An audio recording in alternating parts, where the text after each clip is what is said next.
에스라서 4장 1절로 24절까지의 말씀 저와 교독하도록 하겠습니다. 유다와 베냐민의 대적이 사로잡혔던 자의 자손이 이스라엘 하나님 여호와를 위하여 전을 건축한다 함을 듣고 스룹바벨과 예수아와 기타 이스라엘 족장들이 이르되 우리 하나님의 전을 건축하는데 너희는 우리와 상관이 없느니라. 바사왕 고레스가 우리에게 명하신 대로 우리가 이스라엘 하나님 여호와를 위하여 홀로 건축하리라 하였더니 바사왕 고레스의 시대부터 바사왕 다리오가 즉위할 때까지 의사들에게 뇌물을 주어 그 경영을 저희하였더라. 아닥사스다 때에 비슬람과 미드르닷과 다부엘과 그 동료들이 바사왕 아닥사스다에게 글을 올렸으니 그 글은 아람 문자와 아람 방언으로 써서 진술하였더라. 방백 르흠과 서기관 심세와 그 동료 디나 사람과 아바사 사람과 다블레 사람과 아비세 사람과 아렉 사람과 바벨론 사람과 수산 사람과 대해 사람과 엘렌 사람과 아닥사스다 왕에게 올린 그 글의 초보는 이러하니 강서편에 있는 신복들은 이제 왕은 아시옵소서. 만일 이 성읍을 건축하며 그 성곽을 마치면 저 무리가 다시는 조공과 잡세와 부세를 바치지 아니하리니 필경 왕들에게 손해가 되리이다. 왕은 10조의 사기를 살피시면 그 사기에서 이 성읍은 패역한 성읍이라 예로부터 그 중에서 항상 반역하는 일을 행하여 열왕과 각도에 손해가 된 것을 보시고 아실지라 이 성읍이 회파됨도 이 까닭이니이다.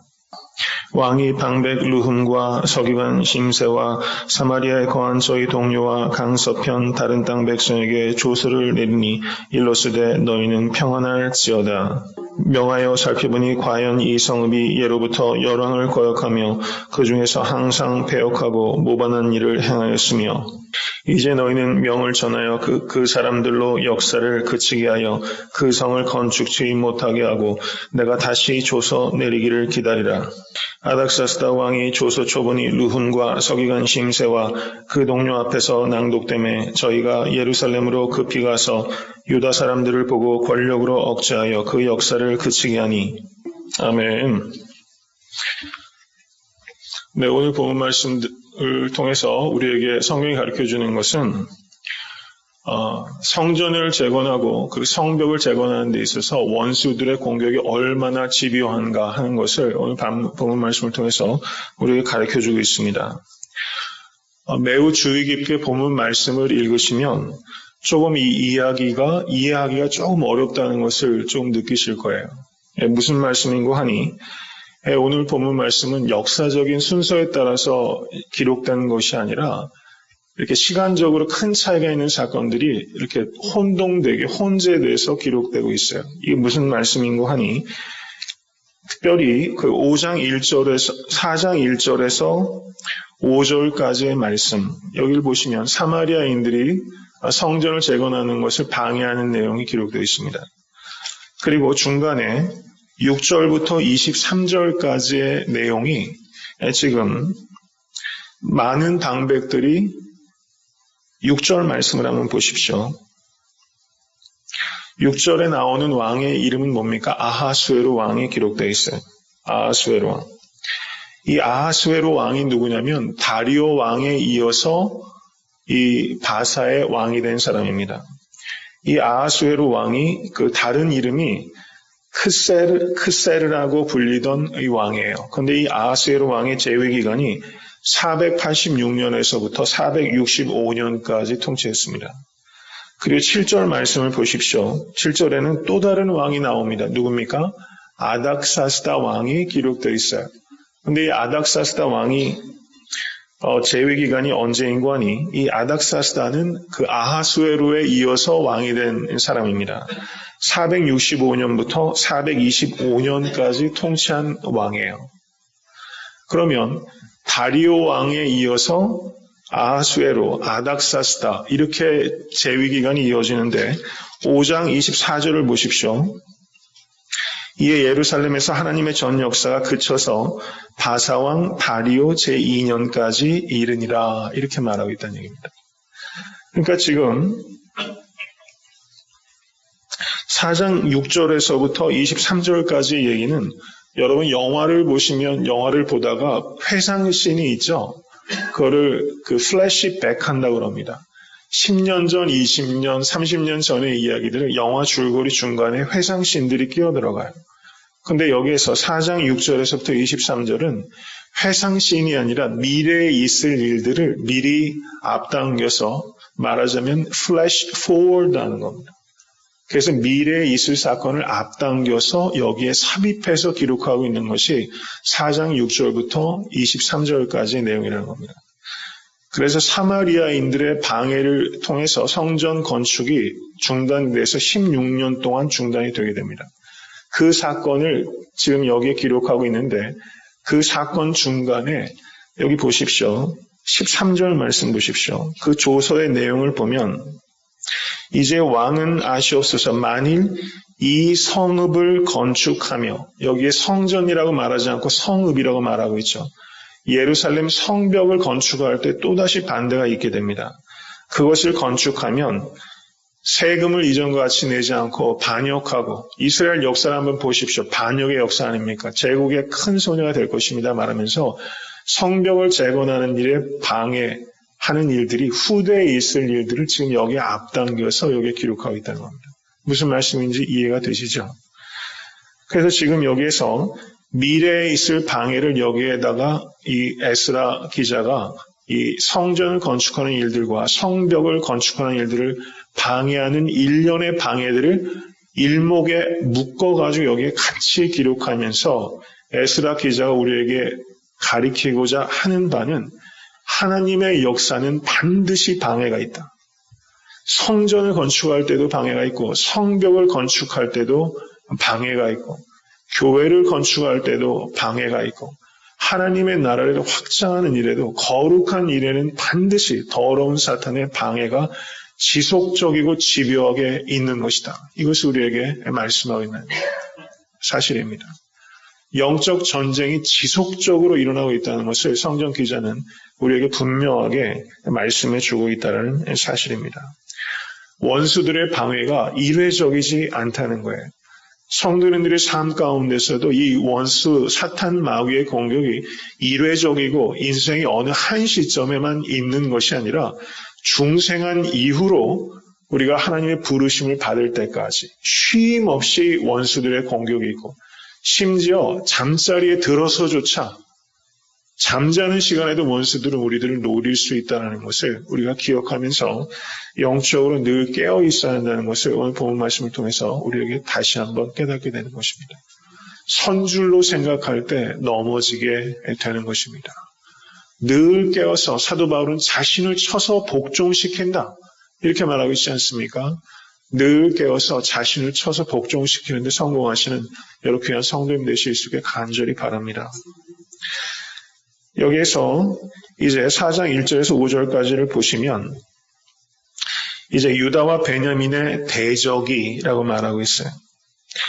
여러분 이 이스라엘 백성이 바벨론에서부터 예루살렘까지의 거리는 대략 1000km 정도가 넘는 엄청난 대장정입니다. 약 5만 명 정도가 귀환했어요. 여러분 그 1000km를 자동차로 여행할 때도 무슨 일이 벌어질지 몰라요. 가족이 여행할 때도 1000km 여행이 만만치 않은 여행입니다. 그런데 5만 명이 거의 대부분 도보로 이동하지 않았겠어요. 굉장한 위험을 감수하는 그런 모험적인 여정이라고 할 수 있습니다. 그리고 그곳에 돌아와서 이 사람들이 한 일은 무엇입니까? 자기를 보호하는 것이 최우선이라면 성곽을 먼저 지었을 거예요. 그런데 성곽을 짓지 않고 성전을 짓기로 결단하고 그리고 자기가 갖고 있는 것들을 즐겨이 내므로 말미암아 이 성전을 솔로몬이 지었던 성전만큼은 아니지만 최선을 다해서 가장 온전하게 지으려고 이 사람들이 헌신한 것입니다. 그런데 어떻습니까? 그렇게 귀하고 아름다운 순종의 길에도 순풍만 있는 게 아니라는 거예요. 순종에 가는 길에는 결코 순풍만 있지 않습니다. 순종하며 가는 길에는 오히려 더 큰 역풍을 만날 수 있다는 것을 우리가 각오해야 합니다. 왜냐하면 사탄이 가만히 두지를 않는 거예요. 여러분 성전을 건축할 때 사탄은 어떻습니까? 사탄은 총력을 기울여 그것을 방해하고 공격한다는 사실을 우리가 깨달아야 됩니다. 순종하여 가는 길에는 순풍만 있는 것이 아니다. 성도님들 삶 가운데 지금 큰 역풍을 만나고 계시다면 그것 때문에 낙심하지 마십시오. 그것은 오히려 순종하는 길에 자연스러운 일이다. 그럴 때일수록 더욱더 연합하고 깨어있고 기도하고 말씀과 성령 가운데 사로잡혀서 그 역풍을 돌파하시면 큰 평안이 있게 된다는 것을 믿으실 수 있게 간절히 바랍니다. 여기서 사마리아 사람들이 왔습니다. 2절 말씀 보십시오. 그들이 이르러서 말합니다. 우리도 너희와 함께 건축하게 하라. 우리도 너희같이 너희 하나님을 구하노라. 이렇게 말했어요. 여러분, 사탄은 이렇게 다가옵니다. 우리도 너희와 같다. 너희와 동류다. 이렇게 말하는 거예요. 비슷한 점이 있다. 이렇게 말하는 겁니다. similarity가 있다고 말해요. 여러분, 세상에서 이 거짓 복음들은 비슷한 것이 있어요. 참된 복음과 완전히 다르면 거짓 복음에 미혹될 사람 한 사람도 없을 겁니다. 그런데 거짓 복음에는 참된 복음과 비슷한 것들이 있어요. similarity가 있다는 겁니다. 그래서 미혹되는 것입니다. 여러분, 성전 건축할 때 두 가지가 필요하지 않겠습니까? 노동력이 필요하고 그리고 자금력이 필요합니다. 얼마나 이때 힘들었겠어요. 근데 사마리아 사람들이 와서 우리도 함께 하겠다. 우리도 힘을 보태겠다. 이렇게 말하는 것입니다. 그때 덥석 그걸 받으면 다 무너지는 거예요. 여러분, 당장에 실익이 있다 할지라도 그것을 하나님께서 보시는 관점에서 바라보지 못하면 그것은 연합하고 협력하는 것이 아니라 야합하고 타협하는 것이 된다는 것을 기억하실 수 있게 간절히 바랍니다. 도움이 다 도움이 아니에요. 이 도움이 하나님께로부터 오는 것인지 아니면 다른 곳에서 오는 것인지를 분별하여서 마땅히 거절할 것은 거절할 수 있는 여러분과 제가 될 수 있기를 간절히 바랍니다. 여러분, 열왕기하 17장 24절을 보시면 여기에서 사마리아 사람들이 뭐라고 말합니까? 우리도 너희같이 하나님을 구한다. 이렇게 말했어요. 열왕기하 17장 24절을 보시면 아수르 왕이 북이스라엘을 정복한 뒤에 그 정책이 무엇입니까? 북이스라엘 백성들을 포로로 잡아가고 그 다음에 그 자리에 여러 이방 민족들을 갖다가 이주시켰어요. 그래서 피를 섞어버린 것입니다. 여러분, 일제도 그 조선을 정복한 다음에 어떻습니까? 내선 일체, 굉장히 많은 동화 정책을 쓰게 되지 않습니까? 여기에서 피를 섞고 결과적으로 피를 섞었기 때문에 그 치명적인 문제는 뭐냐면 종교가 혼합 종교가 된 것입니다. 열왕기하 17장 32절 이하를 보시면 이렇게 말씀합니다. 저희가 또 여호와를 경외하여 자기 중에서 사람을 산당의 제사장으로 택하여 그 산당에서 자기를 위하여 제사를 드리게 하니라. 이와 같이 저희가 여호와도 경외하고 또한 어디서부터 옮겨왔든지 그 민족의 풍속대로 자기의 신들도 섬겼더라. 이것이 바로 혼합주의라는 겁니다. 혼합주의는 여호와를 섬기지 않는 게 아니에요. 여호와를 섬기면서 자기의 신들도 섬기는 것이라는 것입니다. 어떤 의미에서는 우상 숭배보다 혼합주의가 훨씬 교묘한 사탄의 계략일 수 있다는 것을 우리가 분별할 수 있어야 되는 것입니다. 우상 숭배는 무엇인가? 여호와를 위하여 예배하는 것이 아니라 자기를 위하여 예배하는 거예요. 우리가 하나님을 왜 섬기고 있는가? 하나님을 위하여 하나님을 섬기고 있는가? 아니면 자기를 위하여 하나님을 섬기고 있는가? 내가 얻을 수 있는 것이 없을 때는 우상 숭배하는 사람은 하나님을 다 떠나게 되는 것입니다. 여러분, 이 시대의 교회의 모습이 이 모습과 무관하다고 이야기할 수 있겠습니까? 자기를 위한 거짓 복음이 얼마나 많이 있는지 알 수가 없습니다. 우리 자신은 어떠합니까? 자기를 위하여 자기가 중심이 된 혹시 신앙생활을 할 때가 있지는 않았습니까? 아니면 아직도 그런 모습이 우리에게 있지는 않습니까? 성경 기자는 이것을 우리가 명확하게 우리 자신을 되돌아볼 수 있기를 원하는 것입니다. 여러분, 이스라엘 백성들이 패망하고 성전이 무너진 이유는 무엇입니까? 그것은 그들의 혼합주의 때문에 무너진 겁니다. 하나님을 섬긴다고 하면서 다른 신들을 섬기고 자기를 섬겼기 때문에 이스라엘이 패망한 것입니다. 그래서 바벨론 포로 생활을 수십 년 하다가 이제 하나님께서 고레스 왕을 감동하셔서 이스라엘 백성들이 다시 무너진 옛 터전으로 돌아오게 됩니다. 그런데 다시 사마리아인들과 협력했다면 혼합주의 때문에 무너졌는데 다시 혼합주의를 수용하는 결과가 되는 것입니다. 여기에서 스룹바벨을 비롯한 이스라엘의 그 유력한 영적 리더들이 저들을 거절합니다. 3절 말씀 보십시오. 스룹바벨과 예수아와 기타 이스라엘 족장들이 이르되 우리 하나님의 전을 건축하는데 너희는 우리와 상관이 없느니라. 여러분, 이 말은 야박한 말이 아니에요. 이 밖은 편협한 말이 아닙니다. 이것은 정체성을 지키는 말입니다. 여러분, 제가 누누이 말씀드리지만 본질을 지키는 것을 정체성이라고 말하는 것입니다. 본질에 있어서는 우리는 한치도 물러설 수 없다는 것입니다. 그 비본질에 있어서는 우리는 자유합니다. 비본질에 있어서는 갈대와 같습니다. 그렇지만 본질에 있어서는 철광석과 같아야 되는 것이 바로 성도요, 교회가 되어야만 된다는 것입니다. 여러분, 우리 교회가 이런 교회 될 수 있길 간절히 바랍니다. 이익에 따라서 야합하고 그리고 세상적인 방법을 도용하고 여러분, 교회가 여러분 성장하기 위해서 세상적인 방법들이 교회 안으로 너무 많이 들어오고 있어요. 너무 많이 들어오고 있어요.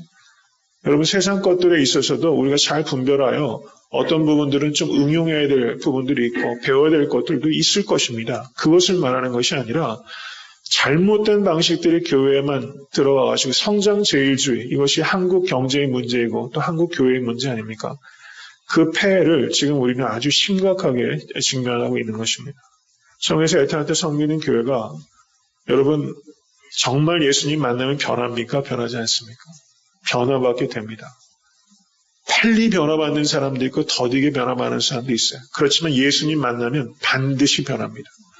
참된 예배를 드리면 반드시 변화받게 되는 것입니다. 우리가 예배가 회복되면 사람이 회복되고 교회가 회복될 수밖에 없다는 것입니다. 그래서 에탄한테 섬기는 교회는 쉬운 길은 아니지만 우리는 의의 대로로 정도로 걸어가기 위해서 몸부림치는 교회가 될 줄로 믿습니다. 너무 빨리 가려고 하는 욕심을 버리고 다른 방향으로 비록 더딜지라도 그 길을 끝까지 걸어가다 보면 우리 한 사람 한 사람이 온전한 성도로 쓰고 제 자신도 온전한 목사로 서고 교회도 온전한 교회가 될 줄로 믿습니다.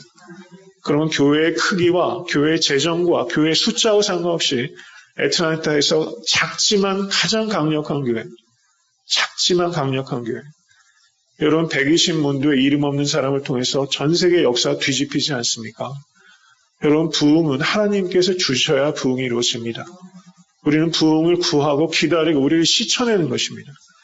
저는 모쪼록 하나님께서 하시는 역사가 이 애틀란타 성경 교회에 임하게 될 수 있게 간절히 축원합니다.